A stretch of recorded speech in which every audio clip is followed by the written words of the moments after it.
Inutile de dire que nous avons quitté cette montagne très rapidement et que je n'y suis jamais retourné depuis.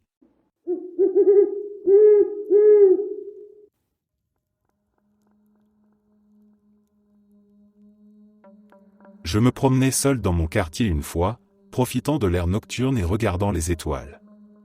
Il y avait un petit étang près de chez moi, avec une zone boisée où se trouvaient des arbres, un banc et une corde pour se balancer au-dessus de l'eau. Je me suis assis sur le banc pour regarder les étoiles et j'ai entendu des bruissements sur ma droite, du côté des arbres. Les ours n'étaient pas rares d'où je viens, alors j'ai sorti ma lampe torche et j'ai éclairé dans cette direction. Je n'ai rien vu. Ça m'a mis mal à l'aise, alors j'ai gardé ma lampe allumée et mes sens en alerte, mais je suis resté assis sur le banc pour réfléchir un peu et continuer à observer le ciel. Je ne sais pas pourquoi j'ai fait ça, parce que c'est typiquement le genre de comportement de film d'horreur. Bref, quelques minutes passent et je n'entends plus rien, alors je m'adosse au banc et je commence à me détendre un peu. Je regarde le ciel, ma lampe pointée vers le sol pour ne pas créer de pollution lumineuse, quand je remarque quelque chose dans un arbre, dans ma vision périphérique. Je ne pouvais pas dire ce que c'était, mais la branche bougeait légèrement, et le bruit de froissement était revenu aussi. Je me suis redressé immédiatement et j'ai fixé l'endroit, sans encore diriger la lampe dessus, de peur d'énerver un gros oiseau ou autre chose. Je crois que je n'ai jamais eu aussi peur de ma vie. Je me souviens que mon cœur battait à toute vitesse et que j'avais le goût du sang dans la bouche. Je l'ai fixé pendant ce qui m'a semblé une éternité, et le mouvement a lentement cessé. Mais la forme était toujours là. Les ours grimpent parfois aux arbres, alors j'hésitais à m'enfuir au cas où ce soit ça. Je me suis donc contenté de continuer à regarder. Au bout d'un moment, j'ai rassemblé le peu de courage qu'il me restait pour braquer ma foutue lampe sur l'arbre. C'était un homme. Un putain d'homme. Dans l'arbre. Accroupi comme un singe silencieux et nu. Il n'avait aucune expression sur le visage, mais ses yeux étaient ouverts en grand, vraiment très grands. Quand la lumière s'est posée sur lui, il a commencé à bouger comme s'il allait descendre, mais je ne suis pas resté pour voir s'il le ferait. J'ai sauté par-dessus le banc et j'ai couru à toutes jambes. J'ai couru jusqu'à chez moi, fait le tour jusqu'à la porte de derrière et je me suis enfermé à l'intérieur sans me retourner une seule fois. J'ai fait le tour de la maison pour vérifier que toutes les portes et fenêtres étaient verrouillées, j'ai même vérifié le grenier. Je ne sors plus jamais seul maintenant.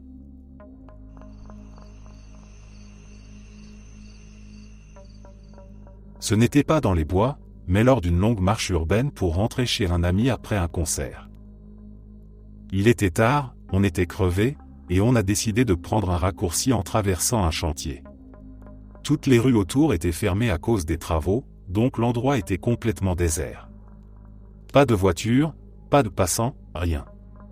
Juste nous deux, au milieu du South Loop de Chicago, entourés de bâtiments en construction et de barrières métalliques. On avançait tranquillement, en traversant le site comme si c'était un simple terrain vague. À un moment, on est arrivé sur un petit pont provisoire. On discutait encore du concert, de nos morceaux préférés, des moments forts du show. J'étais tourné vers mon ami, en train de parler, détendu malgré l'ambiance un peu étrange. Puis j'ai tourné la tête vers l'avant. Et je me suis retrouvé nez à nez avec ce qui ressemblait à un rat zombie. Quelqu'un avait pris un rat, ou peut-être un écureuil, complètement momifié, et l'avait fixé avec du fil de fer de manière à ce qu'il soit suspendu en plein saut, comme s'il bondissait directement vers ton visage. La gueule ouverte. Le corps figé dans une posture agressive. À hauteur d'yeux. Impossible de l'éviter visuellement. J'ai hurlé. Un vrai sursaut de panique, incontrôlable. Mon cœur s'est emballé instantanément. Mon ami a compris en une fraction de seconde que quelque chose n'allait pas et quand il a vu la chose à son tour, il a réagi exactement comme moi. Aucun de nous n'a cherché à analyser plus longtemps. Le mélange du chantier abandonné, du silence total, de l'éclairage inexistant et de cette mise en scène macabre nous a complètement retournés. Ce n'était pas juste dégoûtant. C'était intentionnel. Quelqu'un avait fait ça pour surprendre. Pour effrayer. On a détalé. Sans réfléchir. On a couru à fond à travers les rues désertes, le souffle court, jusqu'à atteindre une intersection animée, avec des voitures, des feux rouges, des gens. Dès que la normalité est revenue autour de nous, on s'est arrêté, plié en deux, à moitié en train de rire nerveusement, à moitié encore sous le choc. Encore aujourd'hui, ce n'est pas tant l'animal mort qui me marque. C'est le fait que quelqu'un ait pris le temps de le placer là, exactement à cet endroit, exactement à cette hauteur, dans un lieu déjà inquiétant. Une petite scène d'horreur gratuite, au milieu d'une ville endormie.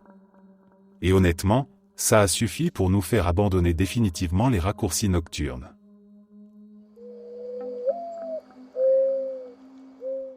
Ce n'était pas vraiment de la randonnée, plutôt du camping en voiture, mais on était paumé au possible au milieu de nulle part sur des terres du BLM au Colorado. On avait roulé pendant 1h30 sur une route forestière sans voir âme qui vive. Depuis notre campement, on pouvait voir des phares et entendre des voitures à des kilomètres de distance. Ce n'est pas comme si quelqu'un avait pu s'approcher sans être remarqué. Nous étions 3 voitures et 8 personnes. On venait juste de finir de dîner, on avait nettoyé, et comme la nuit tombait, on est retourné aux voitures rapidement avant d'aller se coucher dans les tentes. Quelqu'un avait lacéré le pneu avant droit de chacune des 3 voitures, apparemment avec un cutter. Tout le monde a d'abord cru à une blague, mais très vite il est devenu évident que ce n'en était pas une. On était tous complètement terrifiés, dans un état de panique absolue, c'était franchement effrayant à voir. On avait tous des roues de secours, et l'un des gars avait une arme, alors on a monté les galettes pendant que ce type nous montait littéralement la garde, puis on s'est barré de là au plus vite. J'en fais encore des cauchemars parfois. Savoir qu'il y avait quelqu'un, probablement en train de nous observer, peut-être avec l'intention de nous faire du mal, me donne encore aujourd'hui une sensation de malaise physique. Eddie. Bon, ça a pris de l'ampleur. Pour répondre à quelques questions, c'était au sud de Gypsum. Et c'était à 100% pas un terrain privé. C'était une route forestière clairement indiquée, dans une zone de camping sauvage que j'avais déjà visitée plusieurs fois. Il y avait 3 hommes et 5 femmes. Les hommes étaient tous ensemble à cuisiner pendant toute la période précédant la découverte des pneus lacérés.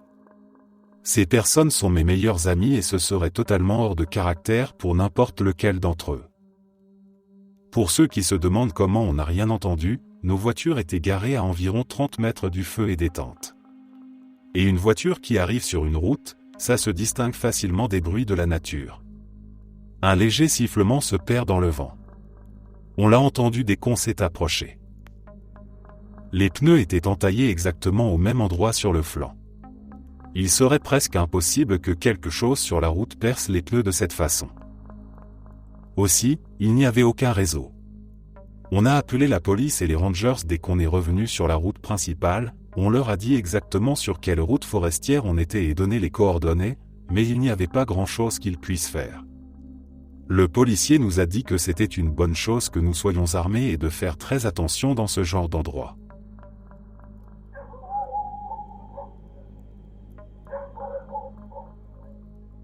Je suis allé faire une randonnée nocturne il y a environ 12 ans avec un groupe meet-up, juste pour vivre l'expérience une fois. Je ne connaissais absolument personne et je ne suis pas du genre à faire la conversation avec des inconnus. On devait être une vingtaine, peut-être 25 personnes en tout. Avant de partir, on s'est tous retrouvés dans une petite cabane sur le terrain où l'organisateur nous a expliqué les règles. Il était très strict. Presque militaire dans son attitude. Il a insisté sur le fait que nous devions rester totalement silencieux pendant toute la marche, écouter les sons de la nuit, et surtout ne jamais perdre le rythme du meneur.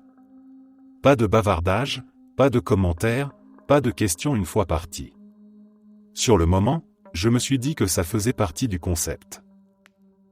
Une fois dehors, l'ambiance est devenue franchement étrange.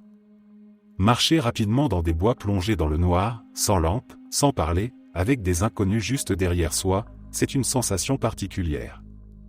On entendait les pas, la respiration, les branches qui craquaient sous les chaussures, mais personne ne disait un mot.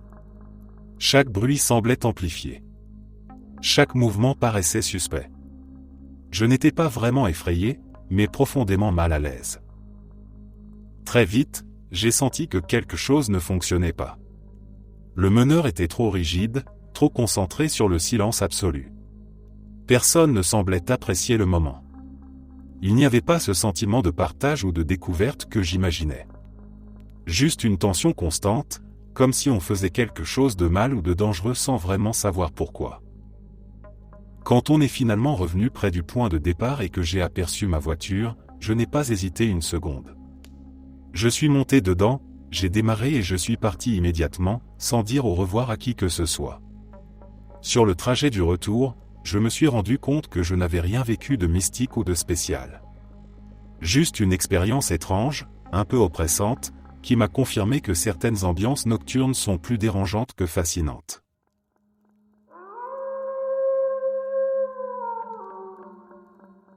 Je sors souvent marcher très tard la nuit, donc j'ai déjà vu pas mal de choses étranges. Des situations bizarres, des gens louches, des moments où tu sens que tu n'es pas vraiment censé être là. Mais le plus flippant de tous est arrivé il y a environ 2 mois. Je suis sorti de chez moi vers 1h30 du matin. Rien d'inhabituel. La nuit était calme, presque trop silencieuse, et ma promenade a commencé comme d'habitude. J'ai erré dans la ville sans but précis jusqu'aux alentours de 2h, puis j'ai décidé de rentrer. J'ai repris exactement le même chemin qu'à l'aller. C'est là que j'ai remarqué un van noir qui descendait lentement la rue. Sur le moment, je n'y ai pas trop prêté attention. Des véhicules qui roulent tard, ça arrive. Mais j'ai commencé à vraiment y penser quand je l'ai vu repasser une deuxième fois, toujours aussi lentement, juste à côté de moi. Je n'étais pas totalement sûr que c'était le même, alors j'ai continué à marcher, en essayant de rester calme. Cette fois, par contre, je faisais attention. Et évidemment, une dizaine de minutes plus tard, le même putain de van noir est revenu encore une fois. Là, j'en étais sûr. Il n'avait pas de plaque d'immatriculation. Aucune. C'est à ce moment précis que la peur a vraiment commencé à monter. J'ai accéléré un peu le pas, en essayant de ne pas paniquer. Quand le van est revenu une 4e fois, il s'est arrêté au milieu de la route, à quelques maisons devant moi. Net. Comme s'il m'attendait. Mon estomac s'est retourné. Je me suis arrêté moi aussi, puis je me suis retourné et je suis parti en courant dans l'autre sens, sans réfléchir. J'ai tourné dans plusieurs rues au hasard, le cœur battant à m'en faire mal, la respiration complètement en vrac. Finalement, j'ai sauté dans le jardin de quelqu'un et je me suis planqué derrière une clôture. Je suis resté là, accroupi, immobile, en essayant de ne pas faire le moindre bruit. Quelques instants plus tard, le même van est passé dans la rue. Lentement. Encore. J'imagine que quand ils ne m'ont pas trouvé, ils ont fini par abandonner. Je suis resté caché dans ce jardin pendant environ 20 minutes, sans bouger, à écouter le moindre son. Puis, quand j'ai enfin osé, j'ai couru jusqu'à chez moi et je me suis pratiquement jeté par la fenêtre de ma chambre pour rentrer. Je n'ai jamais su qui était dans ce van, ni ce qu'il voulait. Mais ce que je sais, c'est que ce soir-là, quelque chose me suivait. Et ça, je ne l'oublierai jamais.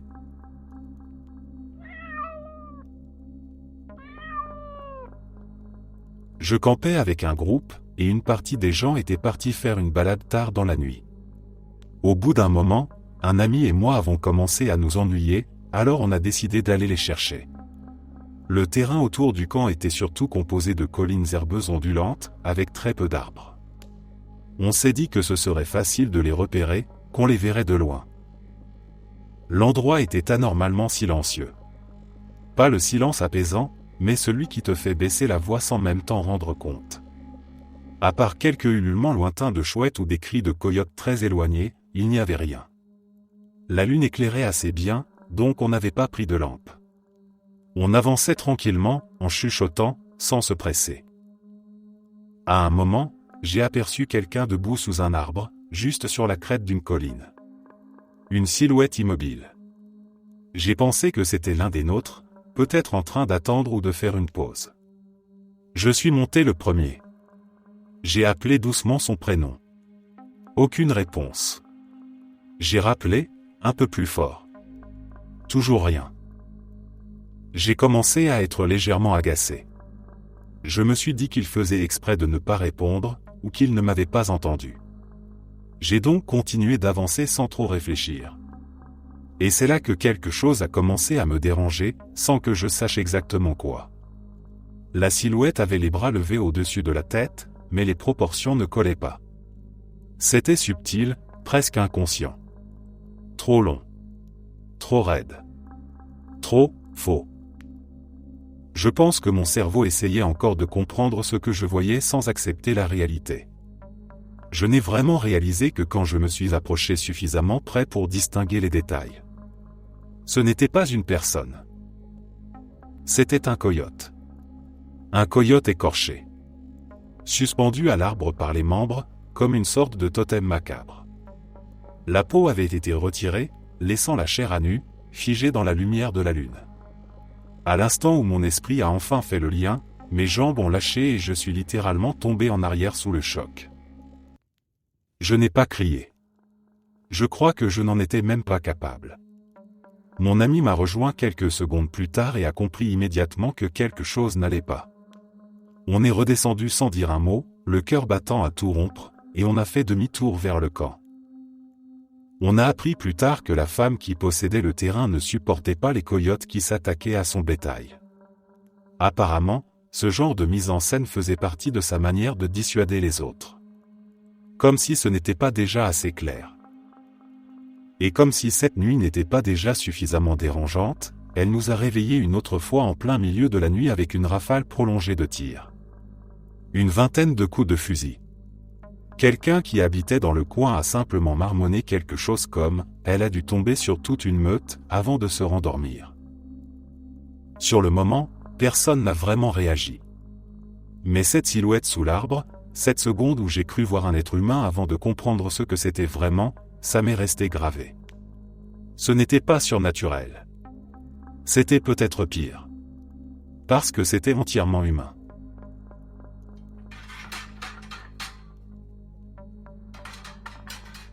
Pas vraiment de la randonnée, plutôt le trajet à pied pour rentrer chez moi après le travail, il y a pas mal d'années.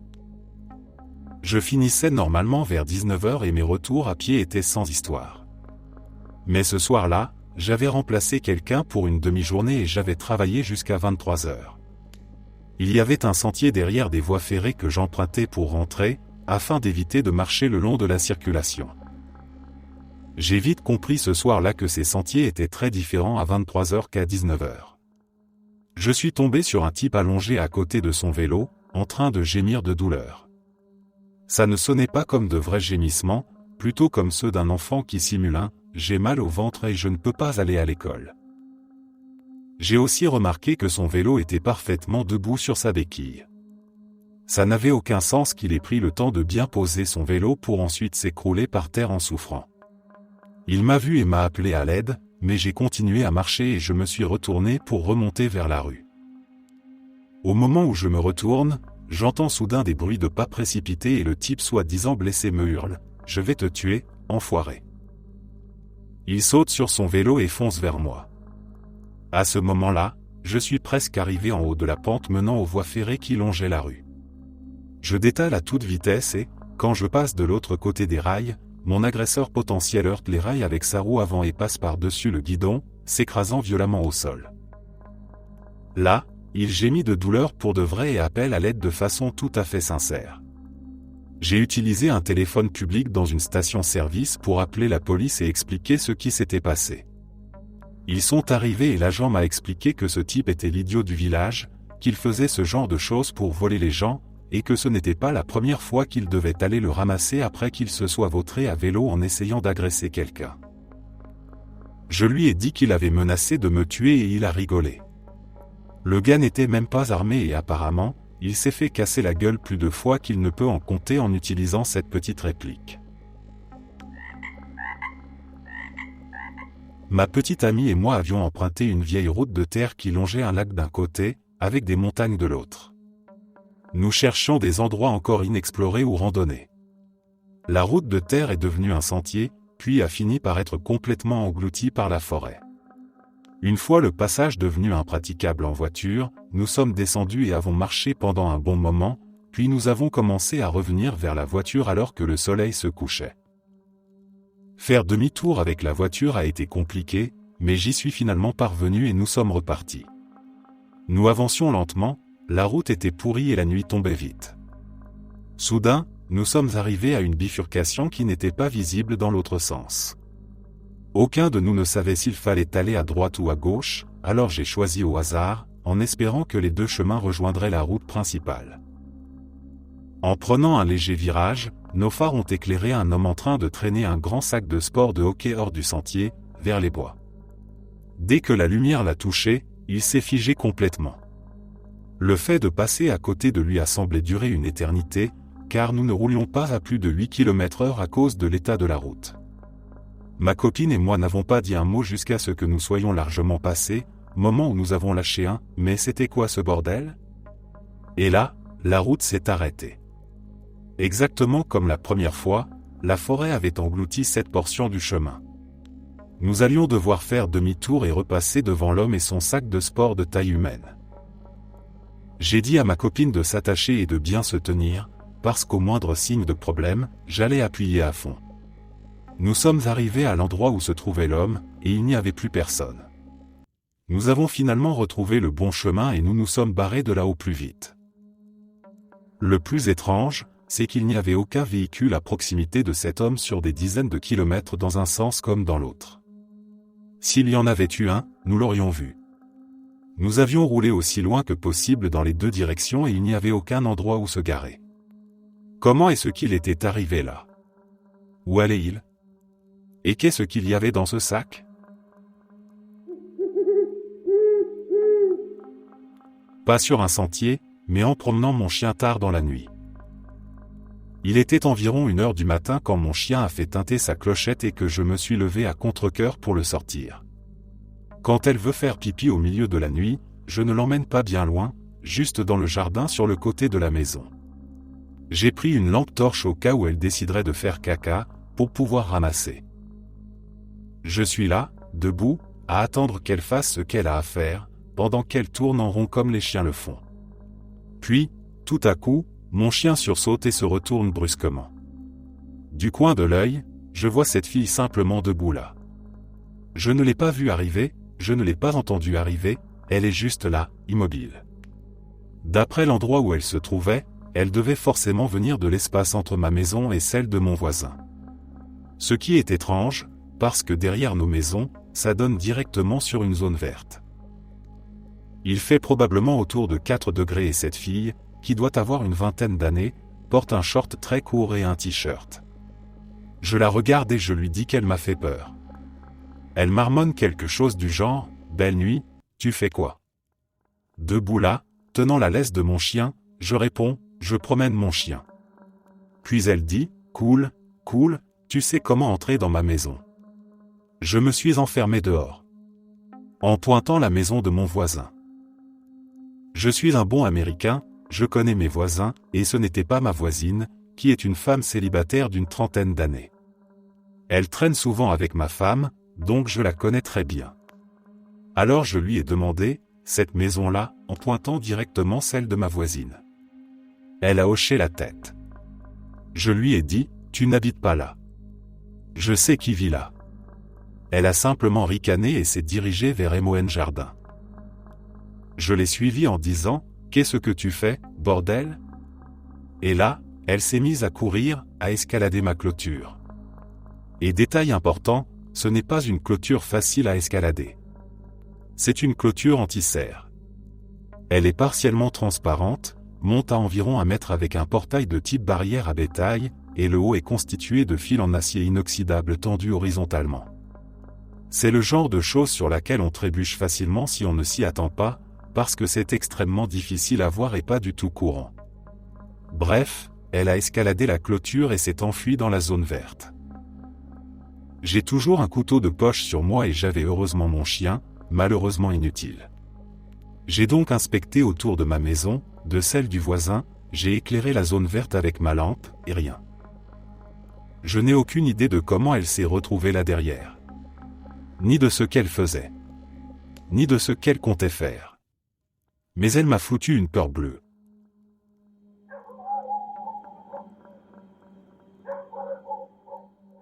Cela m'est arrivé il y a quelques années. J'étudiais à l'Université de Californie à Santa Cruz. Je suis coureur, et le campus se trouve dans une magnifique forêt de séquoias, donc j'allais souvent courir sur les sentiers. Un jour, je suis parti courir un peu plus tard que d'habitude sur l'un des sentiers les plus isolés. C'est là que ça devient étrange.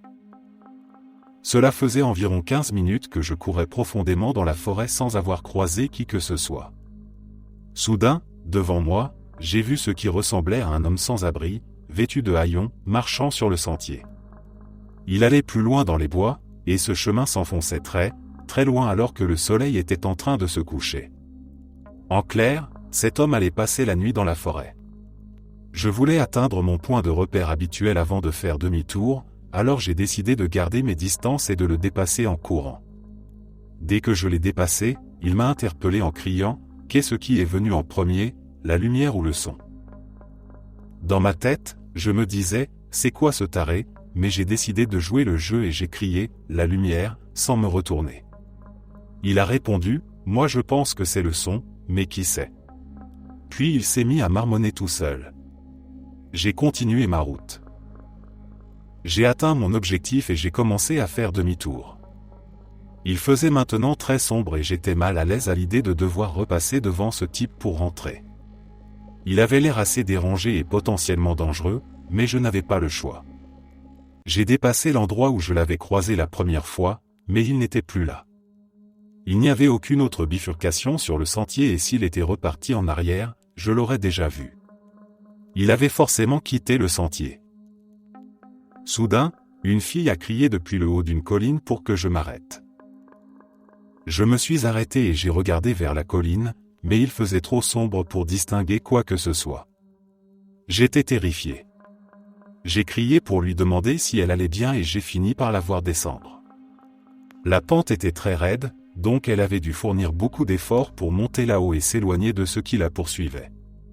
Elle m'a expliqué qu'elle était en train de courir quand un sans-abri inquiétant avait commencé à la harceler et l'avait poursuivie jusqu'en haut de la colline.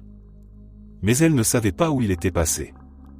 Elle comptait passer la nuit là-haut parce qu'elle avait trop peur de redescendre avant que je n'arrive. À ce moment-là, on voulait tous les deux dégager au plus vite. Qui savait si ce type flippant ne rôdait pas dans le coin en nous observant depuis l'obscurité. Alors nous sommes repartis en courant ensemble et avons atteint la route. Elle m'a remercié et nous nous sommes séparés. Je n'ai jamais remis les pieds sur ce sentier. Santa Cruz peut être un endroit vraiment étrange, j'ai entendu des légendes d'étudiants qui abandonnaient leurs études là-bas et finissaient par vivre dans la forêt. Peut-être que cet homme était un ancien étudiant d'il y a des années.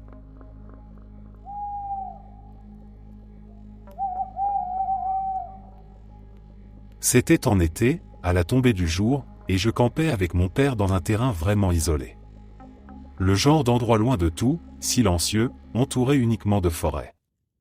Juste à côté du camping, il y avait un lac, et mon père et moi avions l'habitude de nous enfoncer dans les bois en longeant l'eau. On suivait un petit sentier improvisé, presque invisible, parce qu'en allant assez loin, on arrivait à une cascade magnifique. C'était devenu un peu notre rituel. Ce soir-là, l'atmosphère était déjà étrange. La lumière baissait vite, les couleurs devenaient plus froides, et la forêt semblait anormalement calme. Assez tôt pendant la marche, on est tombé sur un tas de branches coupées, un genre d'amas laissé par des bûcherons. Posé tout en haut, bien visible, il y avait une chaussure d'enfant. Une seule. Petite, usée. Elle n'avait rien à faire là. On s'est regardé sans rien dire, tous les deux un peu mal à l'aise, mais on a continué. Un peu plus loin, on est arrivé dans une petite clairière. Mon père avait besoin d'uriner, alors il s'est tourné vers un côté de la clairière, dos à moi, pendant que moi je regardais dans l'autre direction. À ce moment précis, on a tous les deux entendu une voix d'enfant dire clairement « Je suis par ici ». Pas un murmure. Pas un bruit vague. Une phrase nette. Mon père a tout de suite pensé que c'était moi. Il a répondu quelque chose comme « Très drôle », puis il s'est arrêté en réalisant que je n'avais pas bougé et que je le regardais, complètement figé. Quand il a compris que ce n'était pas moi, son expression a changé instantanément. On a appelé, on a cherché autour de la clairière, dans les arbres, derrière les buissons. On a passé une bonne demi-heure à fouiller les environs, persuadé qu'il y avait un enfant perdu quelque part. Mais il n'y avait personne. Aucun pas. Aucun bruit. Rien. À partir de là, l'envie d'aller jusqu'à la cascade avait totalement disparu. On a décidé de rentrer au campement. Mais sur le chemin du retour, quelque chose n'allait pas. On entendait clairement des bruits derrière nous. Des branches qui craquaient, des buissons qui remuaient, comme si quelque chose nous suivait en restant juste hors de vue. Ce n'était pas un animal qui traversait la forêt au hasard. Les sons se déplaçaient avec nous. S'arrêtaient quand on s'arrêtait. Repartaient quand on repartait. On n'a pas couru, mais on a accéléré le pas. On ne parlait presque plus. Quand on est enfin arrivé au camp, le soulagement a été immédiat. Rien ne nous a suivis jusque-là, du moins pas visiblement.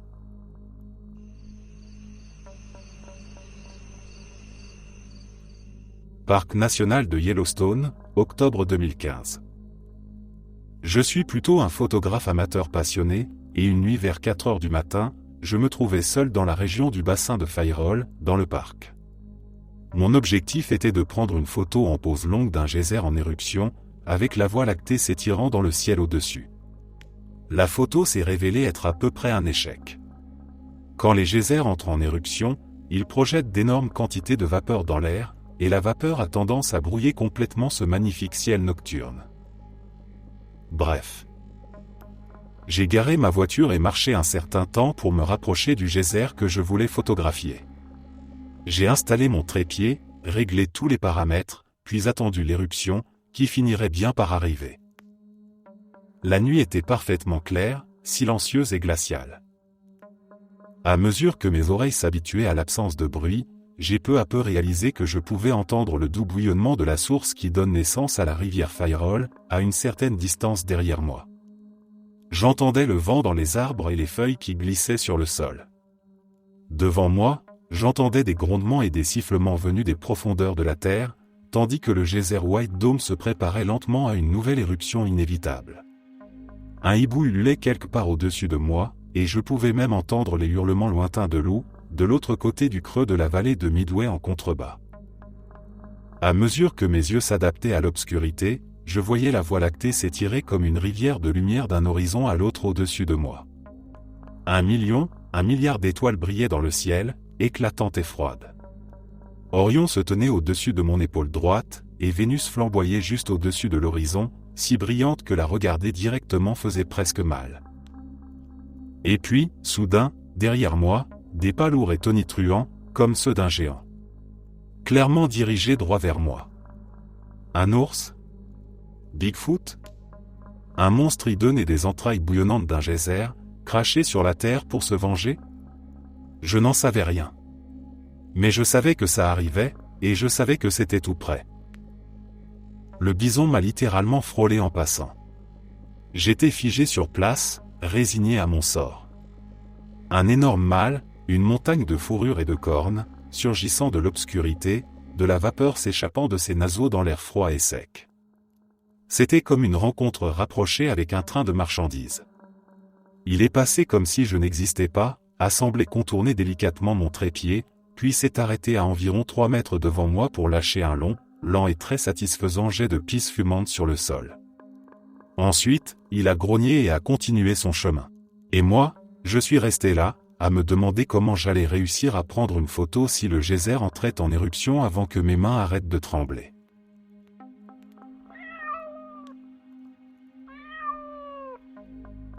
Quand ma femme et moi avons commencé à sortir ensemble, on avait cette habitude de faire de longues promenades nocturnes dans notre toute petite ville après que je finissais le travail à 23 heures. On marchait pendant des heures, sans vraiment de plan. On traversait le cimetière, on empruntait des petites routes de campagne, on passait partout où nos pas nous menaient. Mais notre endroit préféré, c'était un grand champ à l'écart, ouvert, où le ciel était incroyable.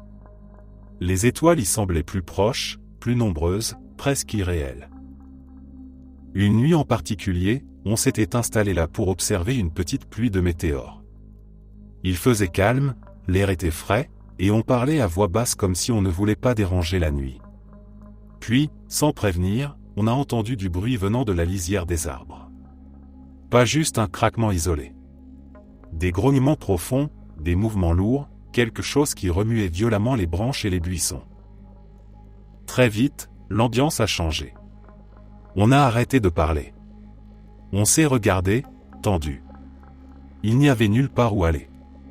Le champ était ouvert, les arbres derrière nous, et aucun endroit où se cacher. On a commencé à vraiment s'inquiéter, à imaginer le pire, sans savoir ce qui allait sortir de cette obscurité. Puis un grand cerf est apparu. Un mâle énorme, clairement en colère, avec des bois impressionnants. Il s'est avancé juste assez pour être pleinement visible et s'est arrêté. Il nous a fixés. Pas d'hésitation. Juste ce regard intense, sauvage, comme s'il évaluait la situation. À ce moment-là, j'étais persuadé qu'il allait charger. Je savais qu'on n'avait aucune chance de lui échapper. Impossible de courir plus vite. Impossible de réagir à temps. On est resté immobile. Je ne pense même pas que nous respirions encore. Le temps semblait suspendu.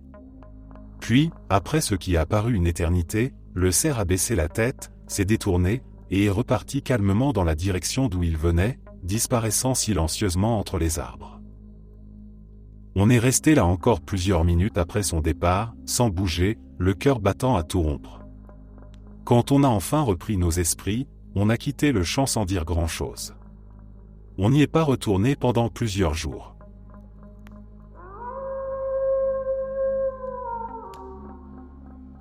Je marche régulièrement la nuit dans ma zone rurale. J'y ai déjà croisé des ours noirs, des coyotes, des lynx roux, des cerfs agressifs, et tout ce qui va avec. Honnêtement, ça ne m'a jamais vraiment inquiété. Les animaux, au moins, sont prévisibles. Tu sais à quoi t'attendre. Mais la rencontre la plus glaçante que j'ai jamais faite n'avait rien à voir avec la faune. Cette nuit-là, je marchais comme d'habitude, avec mon chien, équipé de vêtements réfléchissants. Tout était calme. Puis une petite camionnette noire est passée à côté de moi. Déjà, elle sortait du lot. Elle était couverte de stickers arc-en-ciel et de licornes. De la musique pop ultra sucrée, style bubblegum, hurlait à plein volume. Et quand elle est passée, j'ai senti une odeur de barbe à papa. Littéralement.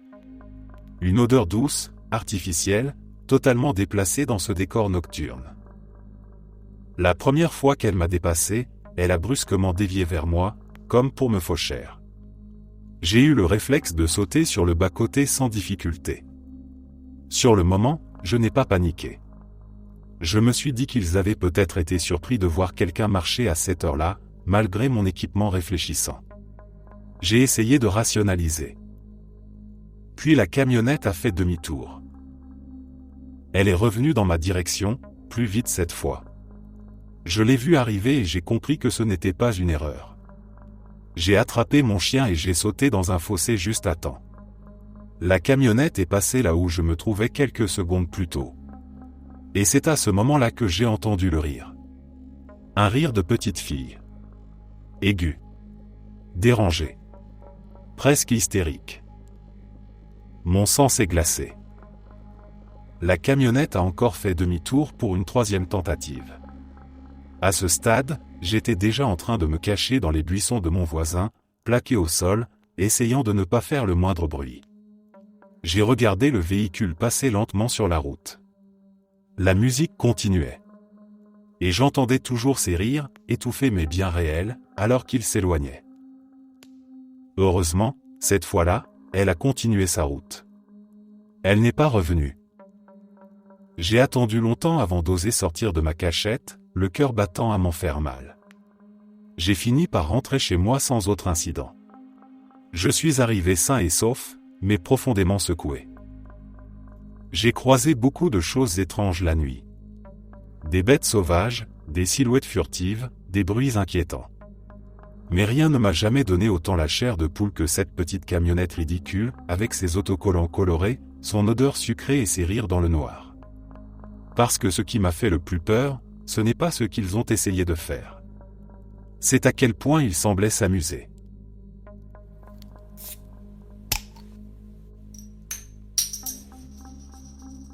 Quand j'étais très petite, vers 5 ou 6 ans, mon père m'emmenait souvent à l'aventure dans la nature, surtout à l'époque où nous avions un petit cottage dans les Highlands écossais. Mon père est un mélange d'Irlandais et de gars du Yorkshire, très vif malgré ses 55 ans à l'époque, et ce jour-là en particulier, il avait décidé que nous allions faire une grande randonnée jusqu'aux falaises. J'étais ravi de cette idée, puisque cela signifiait un tour sur ses épaules pour au moins 90% des passages difficiles. C'était une vraie expédition. Il voulait atteindre l'un des points les plus hauts pour avoir une vue incroyable à 360 degrés sur les magnifiques prairies et la mer scintillante. Mais une fois arrivé sur les plateaux du sommet, là où l'herbe est courte, battue par le vent, et où l'on peut voir à des kilomètres à la ronde, il s'est soudainement figé et est devenu très silencieux. Quand on est enfant, ses parents sont Dieu, alors voir son père avoir l'air effrayé est bien plus terrifiant que tout ce que l'imagination peut inventer. Je tirais sur son bras en répétant « Quoi ? Ma mère est épileptique et j'avais vu ses crises quand j'étais petite, alors j'ai cru que ça lui arrivait à lui aussi, ou quelque chose de similaire. Je paniquais à l'idée de ne pas savoir quoi faire, perché sur cette immense falaise, sans personne autour. Puis, aussi vite que cela avait commencé, il est sorti de cet état, m'a soulevé comme un pompier et s'est mis à s'éloigner à grandes enjambées, sans dire un mot. Par-dessus son épaule, j'ai aperçu un grand objet jaune pâle planté dans le sol comme un obélisque. Je sais d'aujourd'hui que c'était un réfrigérateur. Plus tard, quand j'ai été plus âgé et que j'ai demandé à mon père ce qui s'était passé ce jour-là, il s'est raidi et m'a raconté que lorsqu'il était enfant, dans les années 50, lui et ses petits amis avaient trouvé un vieux réfrigérateur dans les bois. Et comme tous les gamins, ils l'avaient ouvert. À l'intérieur, ils avaient trouvé un corps. Un autre enfant, qui, d'une manière ou d'une autre, s'était retrouvé enfermé dans le frigo sans pouvoir en sortir. Mon père n'a jamais mentionné le genre de l'enfant, ce qui me fait penser qu'il avait soit vu un corps très décomposé, soit un squelette, mais je ne peux pas lui demander. Vous vous souvenez de l'épisode des Simpsons où on découvre que Homer souffre de stress post-traumatique parce qu'il a trouvé un cadavre quand il était adolescent ? Mon père était devenu de plus en plus mal à l'aise la première fois que nous avons vu cet épisode et s'était éclipsé dans la cuisine avant la fin. Mon père a vu des choses vraiment horribles, mais pour une raison quelconque, il refuse totalement de parler davantage de cet enfant mort dans le réfrigérateur, à part dire que cela s'est produit. Alors, quand il m'a expliqué tout ça, j'ai supposé que c'était le traumatisme, et j'ai dit quelque chose comme « Oh papa, c'est affreux. Donc quand tu as vu le réfrigérateur là-haut, ça t'a rappelé ses souvenirs ?» Il m'a regardé avec ses grands yeux bleus comme si j'étais idiote. Je n'oublierai jamais ce regard. « Non, ami, a-t-il dit d'une voix très basse, c'est parce que c'était le même réfrigérateur. »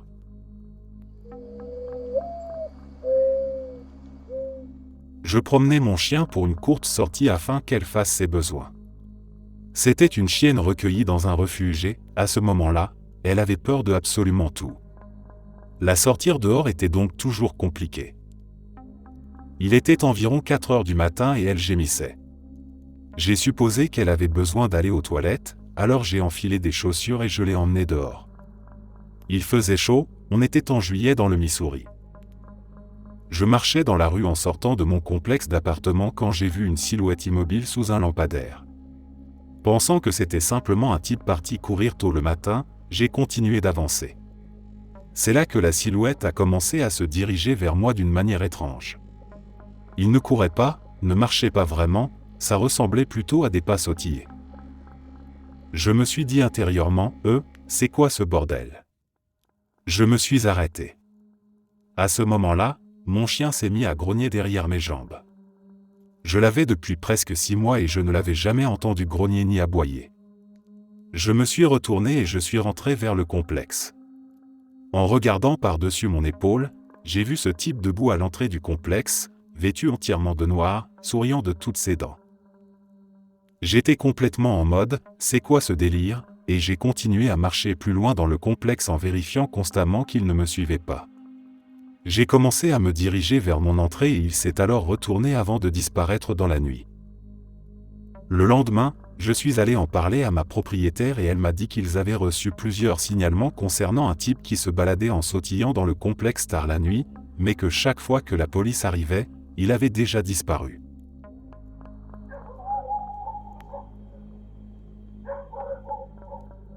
Je vais souvent randonner dans les bois qui entourent ma ville, parfois si tard que j'y vois le soleil se lever. J'aime cette heure-là, quand tout est silencieux, que la forêt n'appartient plus vraiment aux gens ordinaires. J'y ai vu pas mal de choses étranges au fil des années, mais ce que j'ai découvert une nuit reste de loin le plus troublant. Ce soir-là, je marchais depuis un bon moment quand je suis tombé sur ce que je ne peux décrire que comme une sorte de bidonville, profondément enfoncé dans les bois. Des abris rudimentaires, bricolés à la va-vite avec des morceaux de tôle, des bâches, des draps tendus comme des murs. Rien de solide, mais suffisamment construit pour abriter des gens. Il y avait aussi un foyer, fait à partir d'un vieux pneu, noirci par la fumée. Et le feu était encore allumé. Au début, j'ai cru à un campement improvisé, peut-être des sans-abri, peut-être des gens qui vivaient en marge. Mais très vite, quelque chose m'a dérangé. Ce n'était pas l'existence du lieu en soi. C'était l'ambiance. Il était bien après minuit. Et c'était silencieux comme une tombe. Aucun murmure. Aucun pas. Aucun bruissement humain. Personne autour du feu.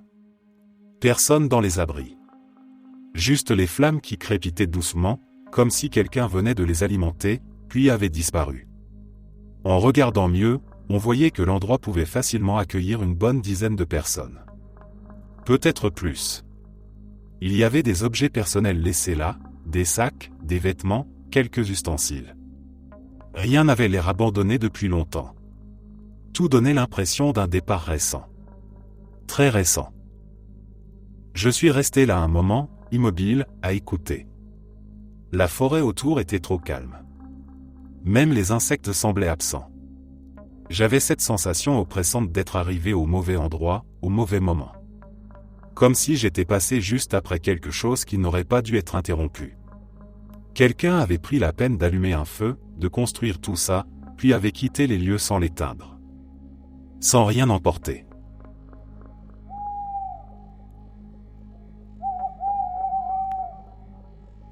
Je suis allé dans une sorte d'école en internat orientée vers l'éducation en plein air quand j'avais 14 ou 15 ans, dans les Alpes victoriennes en Australie. Nous randonnions dans ces montagnes presque tous les week-ends, en faisant généralement des treks de 2 à 3 nuits, parfois plus longs. Les professeurs et les habitants nous avaient parlé de la présence d'ermites vivant dans les montagnes, habitant dans des cabanes ou se déplaçant entre les anciens refuges de gardiens de bétail. Nous avions toujours pris ça pour des histoires stupides racontées par les profs pour nous faire peur. Pourtant, une randonnée en particulier, à la toute fin de l'hiver, m'a fait penser qu'il y avait peut-être réellement des ermites vivants dans ces montagnes.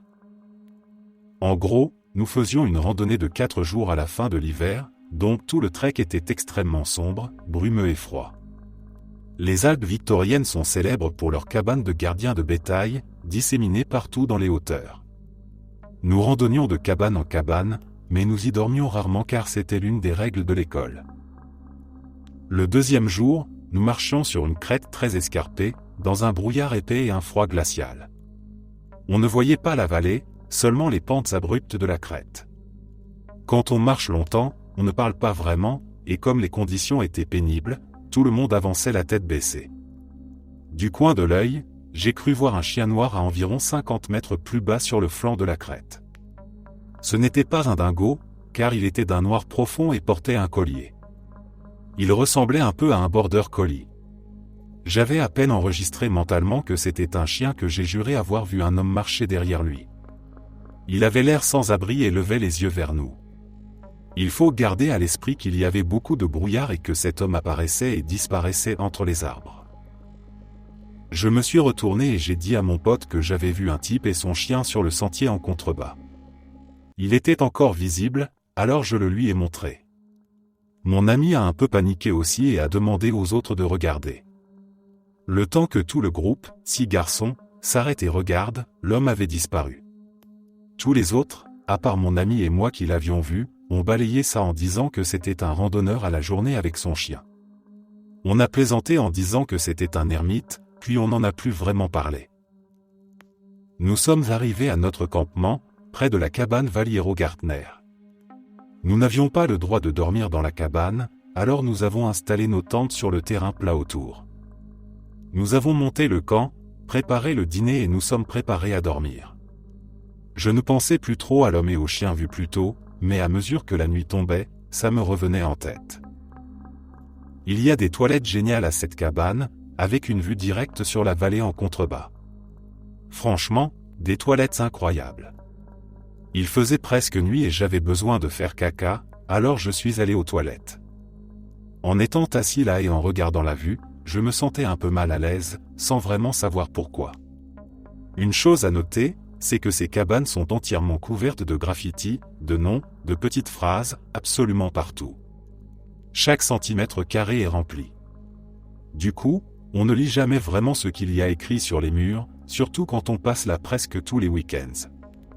Mais quand j'ai attrapé le papier toilette, ces mots m'ont littéralement sauté aux yeux, « Cours, il arrive, cours ». Je n'ai jamais essuyé mon cul aussi vite de ma vie. Avec ce que j'avais vu plus tôt et ce sentiment oppressant, je me suis précipité hors des toilettes et suis retourné en courant à ma tente. Le gars avec qui je partageais la tente était justement celui qui avait aussi vu l'homme sur la crête, alors je lui ai raconté ce que j'avais vu dans les toilettes. Nous sommes devenus tous les deux extrêmement paranoïaques et nous sommes restés allongés pendant des heures, sans faire un bruit. Finalement, je me suis endormi. Les choses deviennent vraiment bizarres le lendemain matin, quand nous nous sommes réveillés et avons découvert que de grandes quantités de nourriture avaient disparu. Nous gardions la nourriture dans la partie extérieure de nos tentes, dans nos sacs de randonnée, à l'intérieur de sacs fermés. La moitié des toiles extérieures des tentes de mon groupe étaient ouvertes, les sacs à dos éventrés et les sacs de nourriture éparpillés sur le sol. Nous avons d'abord pensé à un vomba, mais les sacs étaient littéralement ouverts par fermeture éclair, et nos sacs de randonnée avaient des boucles à défaire. J'en suis venu à penser que l'homme que j'avais vu plus tôt était un ermite, qu'il nous avait suivis jusqu'au campement et qu'il avait volé notre nourriture pendant la nuit. Honnêtement, c'est la chose la plus flippante que j'ai jamais vécue. En général, ce sont surtout des choses que j'entends.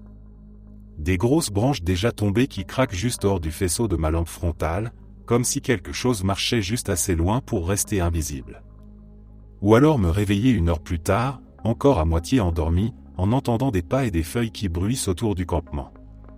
À ces moments-là, je suis toujours trop épuisé et trop inquiet pour aller vérifier.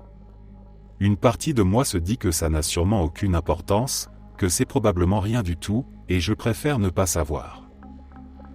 Mais une fois, c'était différent. Cette fois, ce n'était pas un bruit. Après une randonnée tardive avec des amis, on est revenu à la voiture en pleine nuit. Quand on est arrivé jusqu'à mon SUV, on s'est tous arrêtés net. Toute la carrosserie était couverte de traces. Des empreintes. Des marques énormes, difficiles à identifier. Ça ressemblait à un mélange de pas, de mains, de pattes. Elles étaient beaucoup trop grandes pour être humaines, et trop maladroites pour être celles d'un animal. Certaines traînaient légèrement dans la poussière, comme si ce qui les avait laissées avait glissé ou rampé par endroits. On était près d'une grosse base militaire, dans les montagnes, donc après coup j'ai essayé de me rassurer en me disant que ça venait peut-être de militaires du coin, des engagés qui auraient voulu faire peur à des randonneurs nocturnes. C'est l'explication la plus logique que j'ai trouvée. Mais même en me répétant ça, quelque chose ne collait pas. C'était trop bien fait. Trop méthodique. Les traces étaient partout, sur les portières, sur le capot, jusque sur le toit. Comme si quelqu'un avait pris son temps. Comme si le but n'était pas juste une blague rapide, mais de créer une vraie impression, quelque chose de profondément dérangeant. Aucun animal n'aurait pu faire ça. Et aucune farce ordinaire ne ressemble à ce qu'on voyait. On est resté là plusieurs minutes sans parler, juste à fixer la voiture. L'ambiance était lourde, silencieuse, et franchement terrifiante. Ça ressemblait exactement à ce que tu imaginerais dans un film comme Blair Witch. Juste une mise en scène, soigneusement pensée, pour te faire comprendre que quelque chose était passé par là pendant ton absence.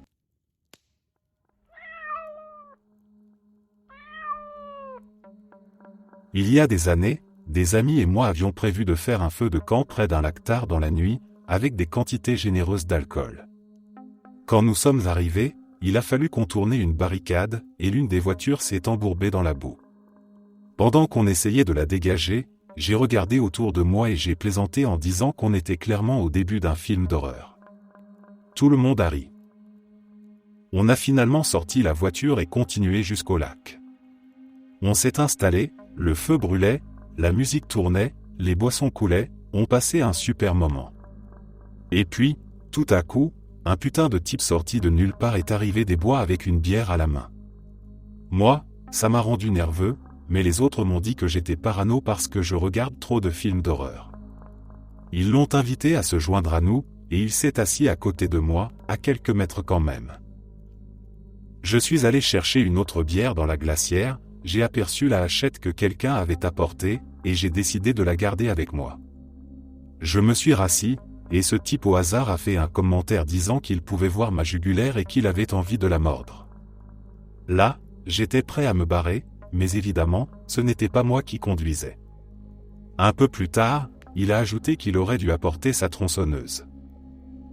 J'étais le seul à penser que ça allait très mal finir. Je me suis déplacé de l'autre côté du feu, plus près de la glacière et d'un de mes amis. J'ai posé la hachette à côté de moi, j'ai essayé d'ignorer ce type et de profiter de la soirée. Un peu plus tard, il a recommencé avec ses commentaires bizarres, alors j'ai tendu la main vers la hachette. Elle avait disparu. J'ai commencé à regarder autour de moi, discrètement au début.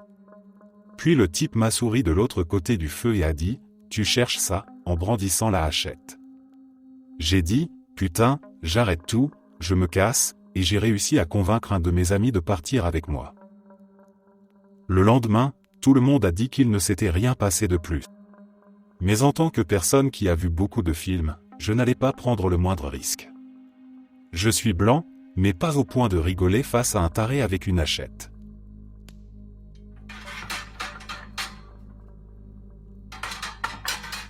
Je passais souvent mes étés à faire du bloc avec mes amis près d'une forêt assez vaste, située à environ 1h30 de route de l'endroit où je vivais à l'époque.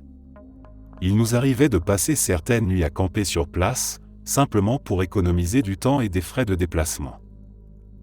Bref, je crois que c'était à peu près la 3e ou la 4e fois que nous campions là-bas. Une de mes amies avait laissé tout son matériel d'escalade et son sac à dos juste à l'extérieur de sa tente, ou du moins nous sommes presque certains que c'est ce qu'elle avait fait. Le lendemain matin, nous avons constaté que ses chaussures, quelques vêtements et toute sa magnésie avaient disparu. Nous nous sommes dit qu'il était tout à fait possible qu'elle les ait simplement égarés. Même si nous étions quasiment sûrs qu'ils se trouvaient à côté de sa tente, nous ne voulions pas vraiment croire qu'ils avaient été volés. Quoi qu'il en soit, nous n'y avons pas trop réfléchi et nous nous sommes bêtement dit qu'elle les avait peut-être laissés près des blocs et qu'un animal s'y était intéressé. Je sais que ça paraît idiot, mais à ce moment-là, ça nous semblait raisonnable. Avance rapide d'1 an. Nous étions de retour au même endroit, comme d'habitude, assis près des tentes en train de nous détendre après avoir mangé. Il faisait nuit noire, et seule la zone du camp était éclairée par le feu. Je m'éloigne un peu, hors de vue, pour aller uriner, et qu'est-ce que je vois? Un type en tenue de ghillie complète, allongé sur le ventre, en train de fixer directement notre campement. Je suis resté figé sur place quand ce type a compris que je l'avais vu, et il s'est immédiatement enfui à toute vitesse.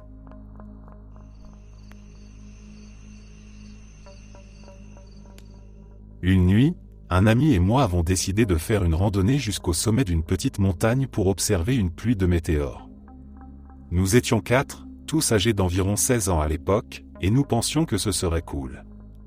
Nous avons pris la voiture et commencé à monter.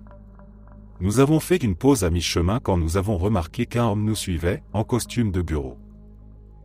Ça nous a mis mal à l'aise, alors nous avons décidé de repartir et d'accélérer un peu. Mais la fois suivante où nous nous sommes arrêtés, il était à moins de 3 mètres de nous. Nous avons donc décidé de prendre sur nous et de voir s'il allait simplement nous dépasser. Il ne l'a pas fait. Il s'est arrêté et nous a demandé si nous étions là pour la pluie de météores et s'il pouvait marcher avec nous. C'était étrange, un homme d'une trentaine d'années en costume qui voulait randonner avec 4 adolescents de 16 ans, mais bon.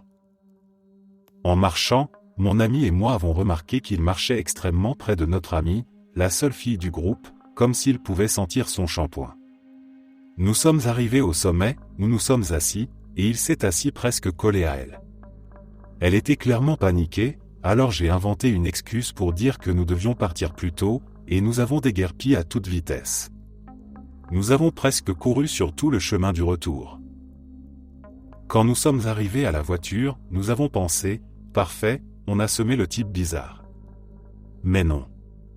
Une fois tous installés dans la voiture, mon ami a remarqué que ce type était en train de sprinter à fond sur le sentier, droit vers notre voiture, avec un gros bâton à la main.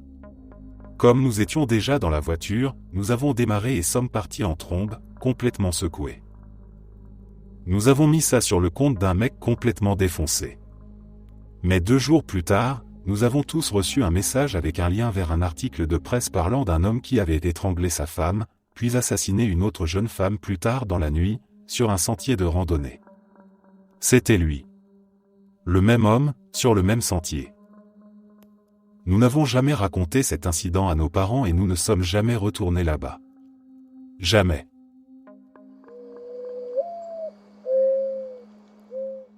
Il y a des années, avant que nous nous marions, ma femme et moi sommes allés dans un parc d'État près de chez nous, avec un pique-nique et un hamac.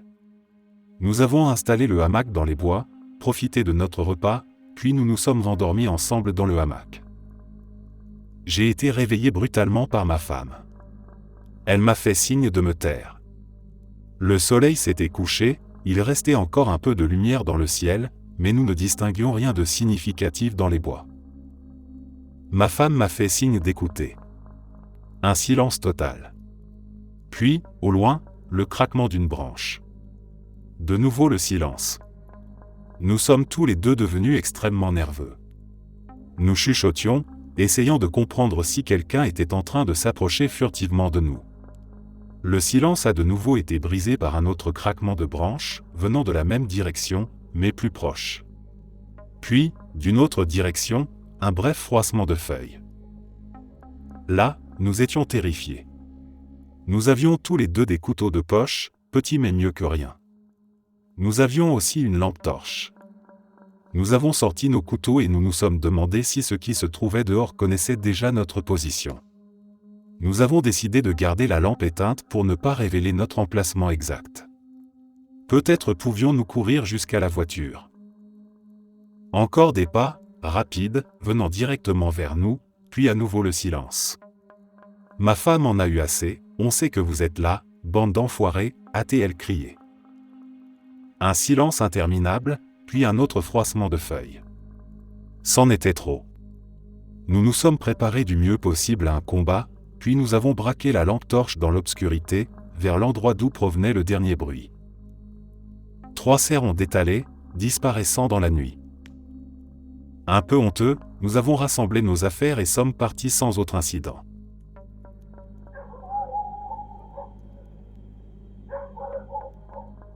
J'avais un groupe d'amis avec qui on se retrouvait souvent pour jouer à Manin dans un parc local la nuit.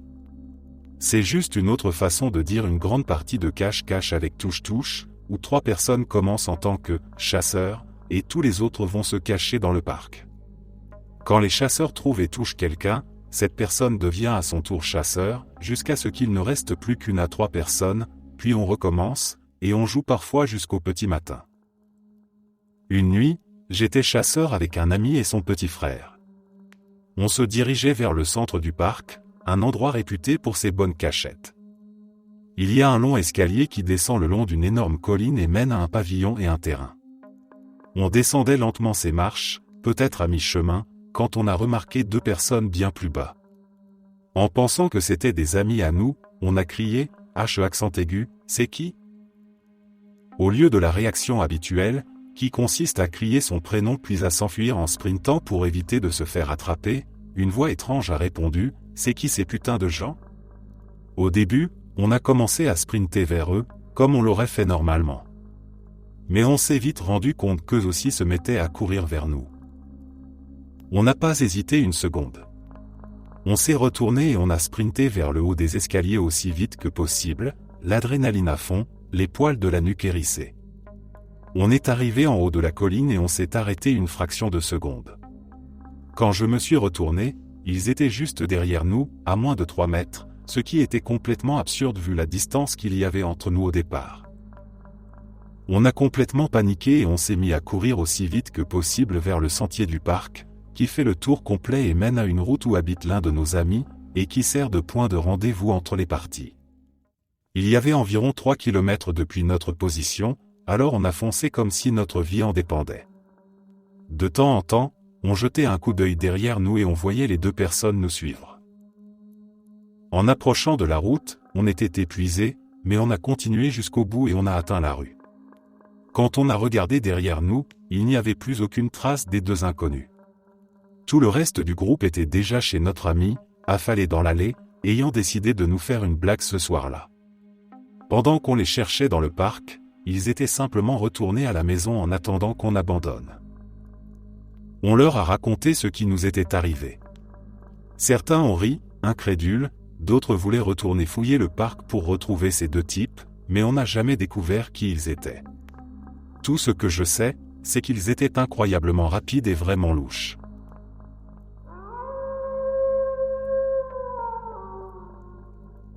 Ce n'était pas lors d'une randonnée, et c'est assez calme comparé à certaines histoires, mais ça s'en rapproche un peu. À l'époque, on vivait dans notre ancien logement. Un soir, ma copine et moi promenions nos chiens dans le quartier. Elle est beaucoup plus petite que moi, donc je tenais 2 chiens en laisse pendant qu'elle en promenait un 3e. Celui-là avait été un chien d'assistance avant. C'était un chien extrêmement doux, un peu âgé, et à part voler la balle aux autres pendant les jeux, il n'avait jamais montré la moindre agressivité. Je marchais un peu devant elle parce que les 2 chiens tiraient assez fort. Pas très loin, peut-être 10 ou 15 pieds devant, juste assez pour avoir tourné un coin de rue. Ce que j'ai appris plus tard, c'est qu'elle avait ralenti parce qu'elle avait remarqué quelqu'un non loin, qui se comportait de façon étrange. Il semblait observer une maison, comme s'il la repérait. Quand il l'a vue, il lui a dit bonsoir. Elle a répondu poliment et lui a demandé comment il allait. Avant même qu'il puisse répondre, le chien qu'elle promenait a commencé à grogner. Sur le coup, elle s'est excusée, en disant qu'il avait un instinct de garde. L'homme l'a regardé et a répondu calmement, « Eh bien, il fait du bon travail ce soir. » Ça l'a glacée. Elle a immédiatement accéléré le pas pour me rejoindre. Quand elle m'a raconté ce qui s'était passé, on s'est tous les 2 sentis mal à l'aise.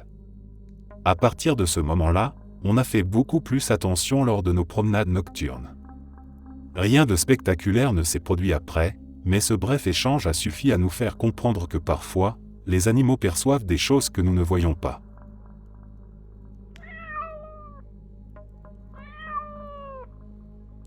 Je suis arrivé en voiture dans un parc pour aller randonner de nuit en montagne. Oui, avec le recul, pas l'idée la plus brillante, je sais. Je n'avais même pas encore coupé le moteur que j'ai ressenti cette impression immédiate et écrasante d'être observé. Ce n'était pas une simple nervosité. C'était viscéral. Comme si quelque chose avait remarqué mon arrivée bien avant que je sois prêt.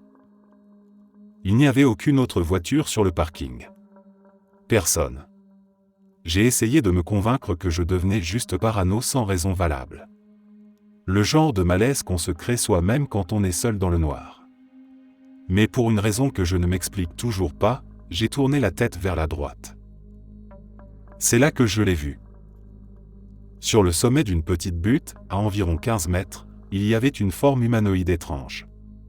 Au début, je me suis dit que c'était un arbre à la silhouette bizarre, ou un tronc tordu qui jouait avec les ombres.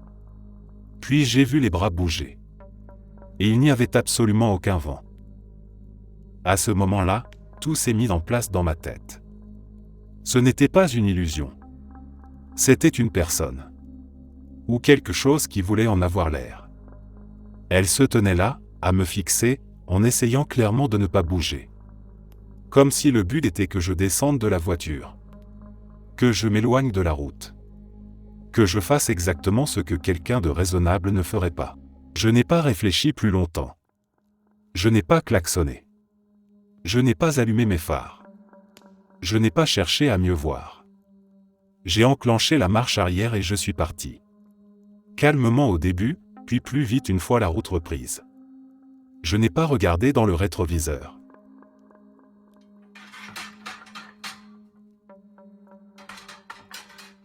C'était aux alentours de minuit, dans une clairière aménagée pour les pique-niques au milieu d'un grand parc très fréquenté en journée par les randonneurs.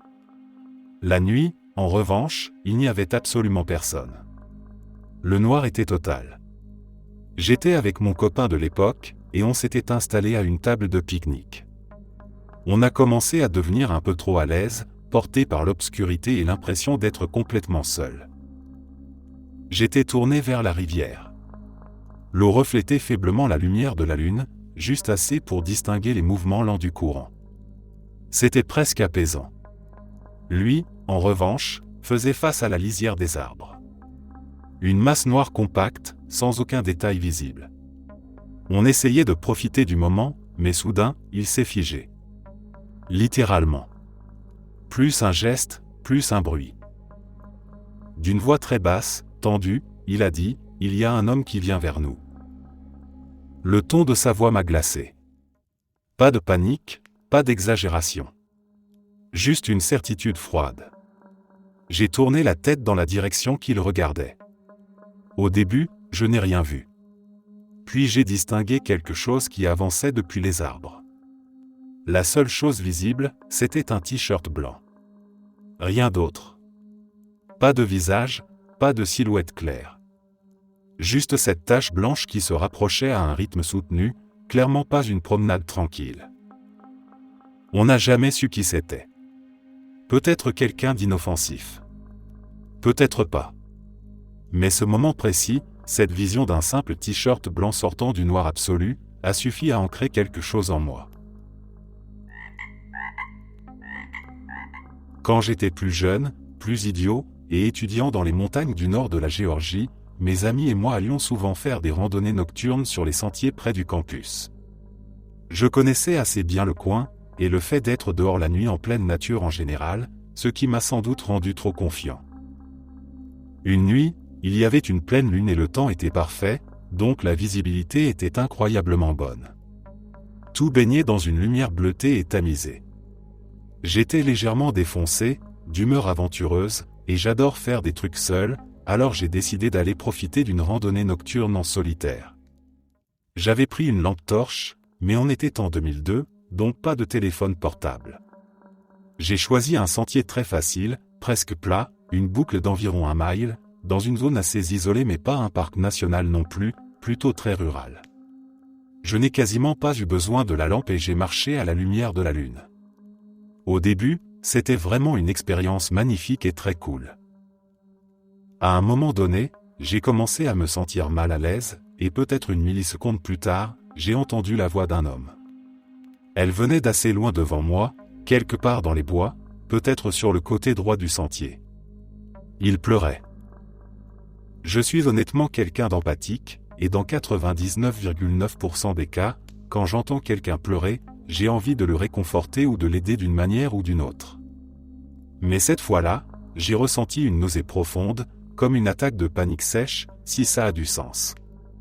Je me souviens avoir été très proche de l'appeler, parce que mon cerveau essayait de me dire qu'il pouvait être blessé, et c'est la seule raison pour laquelle j'ai hésité. Mais c'était comme si mon corps avait coupé ma voix avant que je puisse dire quoi que ce soit, et je savais que je devais rester parfaitement silencieux. Il sanglotait comme quelqu'un qui vient d'apprendre la mort d'un proche, mais il bredouillait aussi, presque comme un bébé, comme s'il était moins qu'une personne. Il y avait une stridence dans ses pleurs, en dessous, comme s'il retenait un cri, mais en continu, encore et encore, comme s'il faisait ça depuis toute la nuit. Je m'en souviens très clairement, et ma colonne vertébrale me picote encore pendant que j'écris ça. C'est difficile à expliquer, mais je savais au fond de moi qu'il n'était pas sain d'esprit, et que rien de bon ne se passerait s'il se rendait compte que je l'écoutais. J'ai fait demi-tour et suis reparti par le chemin d'où je venais. J'avais l'impression d'avoir une audition en tunnel, comme si le seul son qui existait au monde était ses pleurs. J'étais hyper conscient de tout ce qui m'entourait, et terrifié à l'idée de casser une branche ou d'accrocher ma chaussure à quelque chose. J'avais peur que les pleurs deviennent plus forts si je ne restais pas d'une attention absolue, qu'ils se rapprochent, ou qu'ils se transforment en un hurlement furieux de fou. Heureusement, le son s'est estompé à mesure que je m'éloignais, et j'ai réussi à rejoindre ma voiture. Malgré tout, jusqu'à la seconde où j'ai verrouillé les portières et que je suis parti à toute vitesse, j'étais convaincu qu'un ermite aux yeux fous allait surgir de la forêt et me mordre à mort. J'ai finalement fait le reste de ma crise de panique pendant le trajet de retour. J'ai réussi à me garer sur le campus et je suis resté assis dans la voiture à reprendre mes esprits. L'adrénaline est incroyablement puissante. Je n'ai jamais ressenti la moindre culpabilité d'avoir laissé cet homme pleurer seul dans les bois, dans le noir. Je sais que j'étais légèrement défoncé, mais légèrement est le mot-clé.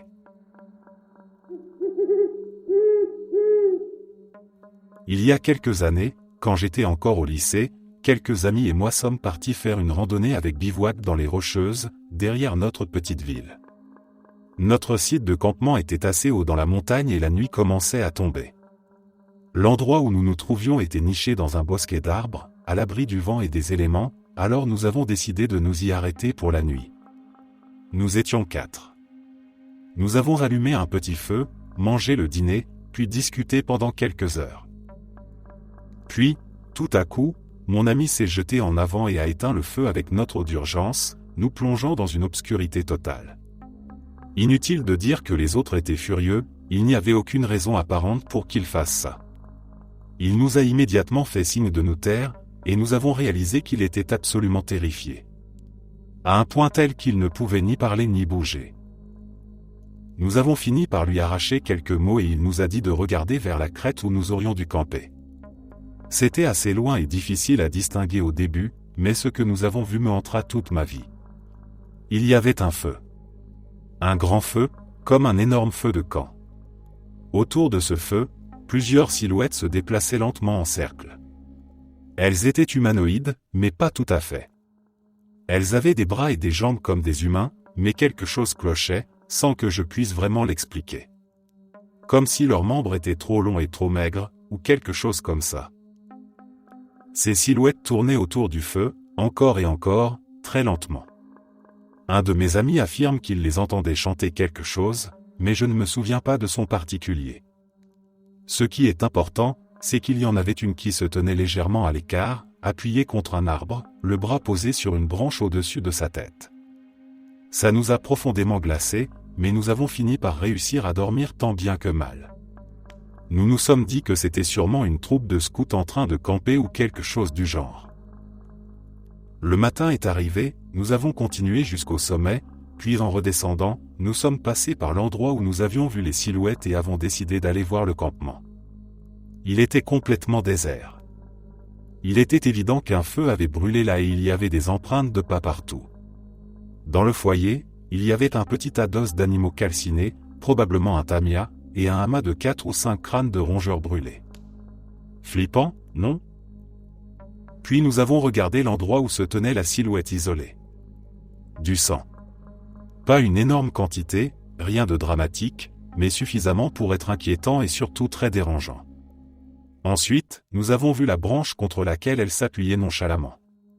Elle était bien au-dessus de nos têtes, et je mesure plus d'1,80 m. Cela voudrait dire que pour s'y appuyer comme il l'avait fait, cette chose devait mesurer au moins 2,10 m. Inutile de dire que nous avons quitté cette montagne très rapidement et que je n'y suis jamais retourné depuis. Nous avons appelé les gardes de la faune et de la pêche et leur avons raconté ce que nous avions vu.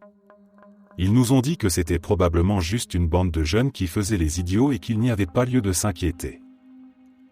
C'était peut-être ça, et nous avons peut-être laissé notre imagination s'emballer. Mais nous étions 4, et à ce jour, nous jurons tous avoir vu la même chose, et ça ne ressemblait pas à une bande de gamins dans le noir. Je ne crois pas aux fantômes ni au surnaturel, mais ces montagnes me foutent encore une peur bleue et je n'y retournerai jamais. Ne me croyez pas si vous ne voulez pas, mais il y a quelque chose là dehors, fantôme ou gamin idiot, et je ne compte pas m'en approcher. Merci d'être resté jusqu'à la fin.